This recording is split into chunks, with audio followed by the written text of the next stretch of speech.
Hi viewers, thanks for your likes and views on my previous videos. Keep watching. In this video, I'm going to talk about two successful, safe, and quick stress intervention tools that worked for me in detail.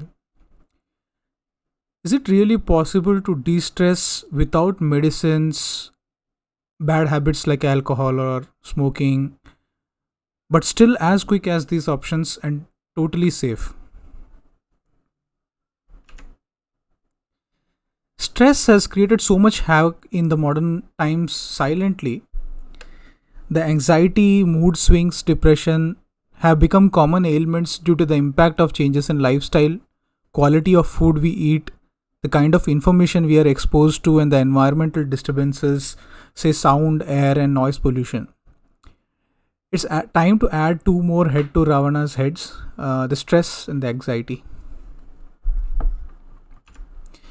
Before I go further, I would like to explain why you should believe in what I say. You should uh,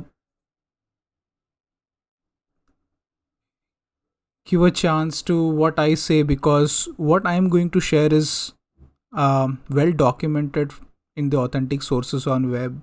You can cross verify, do your own research. Uh, Another reason that you should hear me out is that I have gone through some extreme situations in life and have learned to tackle them through my own practical experience. So this video is just an outcome of the learnings to save your time. Remember, stress has the power to change you as a person from whom you want to be. Say you want to be a compassionate, friendly, charming, loving person. It can change you to a totally different person, say grumpy, moody, frustrated, reactive. All this without your knowledge or any control you can have over it. Hence, it has to be understood properly and tackled in an effective way that includes both short term and long term solution.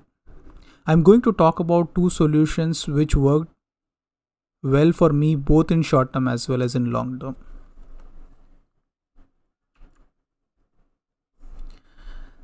Stress, like anything, gross or subtle object, metaphysical concepts, everything is governed by cycle of karma. Karma is often explained as what you sow is what you reap, but we need to understand it little better. Karma means an action in both thought and deed. Anything you think born out of a desire, even in your mind, has a consequence. Sukshma karma, as against Sthula karma, that denotes the actions of deed. It does not mean that it's wrong. Even an act of praying to God is born out of a desire, isn't it? But the problem is that under certain conditions, certain karma can harm us, and we need to be aware and stay safe from that condition. Now, what is that condition? Every gross or a subtle thing in cosmos has three qualities of rajasic, tamasic, and sattvic.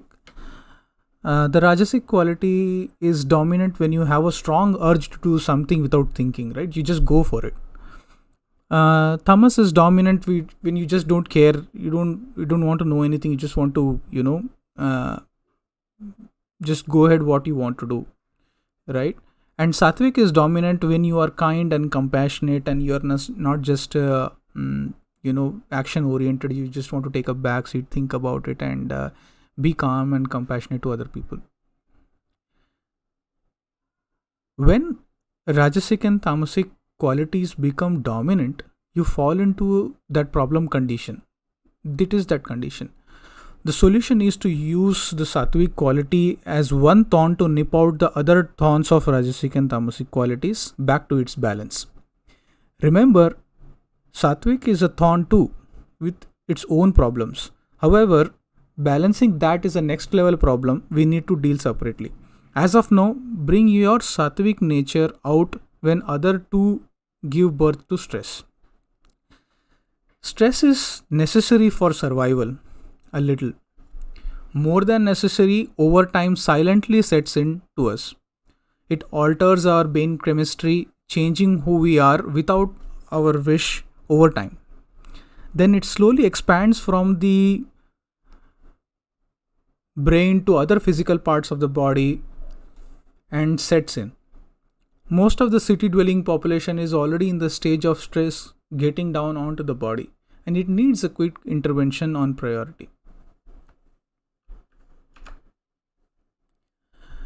After trying so many things, the two things that clearly worked for me were CBT and a certain way of breathing that I will explain in detail. Any mental stress that is caused by an inner conflict between our beliefs, thoughts, and actions and emotions cause the stress. You feel something, but you are compelled to do something else. Similarly, you think something, but you feel something else. At times, these might be totally different from what you truly believe, but just doing things without awareness. CBT or cognitive behavioral therapy sounds like a little time taking psychoanalysis that doctors do, right? It's actually very simple and recommended by doctors that people can do themselves on their own. My way of doing CBT is just drawing pictures, scribbling, doodling, so that my I can actually picturize my thoughts, but that's not necessary. The main idea is to identify these four areas, that is, what are the thoughts going in your mind, what are the emotions that you are feeling, what are the actions that actually you're doing at that moment, or you did when you faced, or when you what actions you're doing right now, and then your beliefs about everything that is going on, and try to find the biases in them. Bias is just nothing but an incorrect way of looking at a situation and assume things unknowingly. For example, getting angry at someone who said something which was not intended as an insult but just sharing an idea, right? So that's a bias. Jumping to conclusion is just one type of bias. There are other type of such biases like magnifying the negatives, fallacy that life should always be fair, black and white thinking, either this or that, no in between ground. So there are many types of biases that you can learn and uncover during this kind of CBT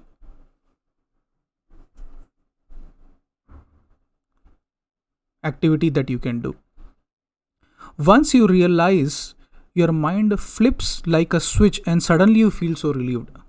I have personally had eureka moments switching from extremely upsetting state of mind to immense relief and happiness using these techniques within max a minute or two. You should give it a try as it's super simple. For example, let's say you had a fight with a friend. Your thoughts might be like, how dare he do that to me, or did that to me. The emotion surrounding that would be, you are feeling still angry. At the same time, you're also feeling little guilt of fighting with your friend. You're also a little sad why it happened, right? You also have some beliefs that there should be mutual respect in friendship. One should forgive. One should also communicate to solve problems rather than fighting, right?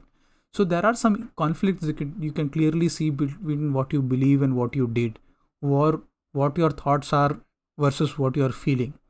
Once you just open up these conflicts and try to understand, are there any biases in them, immediately your mind reframes it and you feel much better.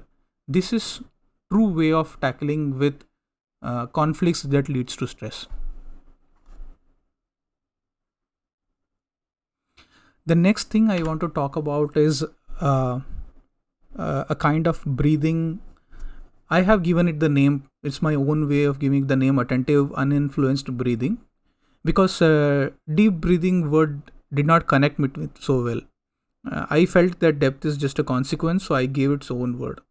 So what I do in an attentive uninfluenced breathing is basically when I'm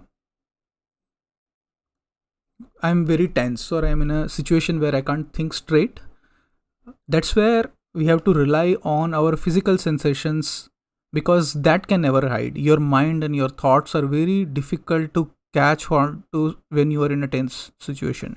However, physical things are very easy indicators of stress, and breathing is the most natural indicator of stress, as well as the calm inside you. If you're feeling calm, also breathe will tell. Even if you're stressful, it will still tell. So it's a great indicator and it works very fast. So what you have to do in this is a quick activity. You need to uh, say and mean words like let go, I forgive, or it's okay. And see what that feels physically in your body when you say that. Let's say there is a kid that is making noise, and you are a little angry, and then you say this, okay, I forgive that little kid who is getting angry, right? When you say that, there is a certain effect that you feel in your body, a sort of relief, right? You feel the body loosening for a second. Your shoulders, neck, and abdomens or lungs will little bit relax.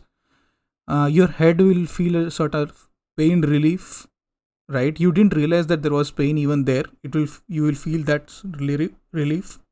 The lungs will expand and you will breathe with your whole torso instead of just the lungs, and you will sigh, give a sigh, like that you will do. So what is this physical effect? You try to identify once, and next what you need to do is you need to feel the same effect when you are breathing. When you take every single breath, that this feeling is there in it. There is a sort of little enjoyment that comes with that relief of the pain. That's it.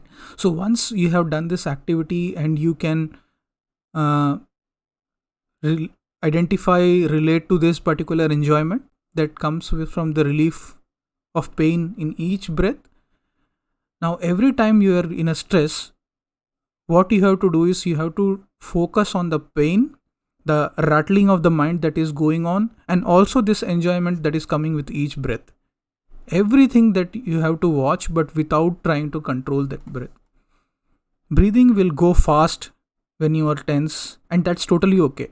You don't have to try to do anything else except see all this happening, including the relief that is coming from the breath. You might observe momentarily the pain increasing when you start observing, because actually you are realizing how much it is hurting you, and that's totally okay. But as soon as you start observing it over some time, you will be able to uh, observe both enjoyment that is coming up with the breath, the relaxation, and slowly your state of mind will start switching to a point where you will feel like you are watching a movie. The movie scene will have the pain, the movie scene will have the rattling of the mind. You will become a casual audience just watching that movie instead of getting so involved in it. You keep watching it for a minute, and slowly the scene will fade away and you will start feeling happy for no reason. Enjoy that feeling. Over time, you will get better at it. This I found it to be really fast acting. It takes a minute or two and it relieves you from any kind of stress. Try this and let me know how it goes for you. This both the technique CBT and this attentive uninfluenced breathing. So just to summarize, stress and anxiety are modern Ravana head that need to be understood and dealt with properly. Stress is also governed by the cycle of karma, which includes thoughts and not just actions. A proper way of identifying the inner conflicts and the biases which cause those conflicts will immediately switch your frame of mind and put you in a right state of mind, which helps you calm down. It will make you happy, relieved from the pain. And when you are too much involved in certain situations and you can't sit and think about it, then you can use the physical sensations of your body as a clue to your state of mind, and just observing it and realizing it will totally switch your frame of mind, help you disconnect from that and feeling happy despite the pain or the headache or the stress still being there. You will still be able to disconnect and be happy. Thanks for watching. Have a nice day.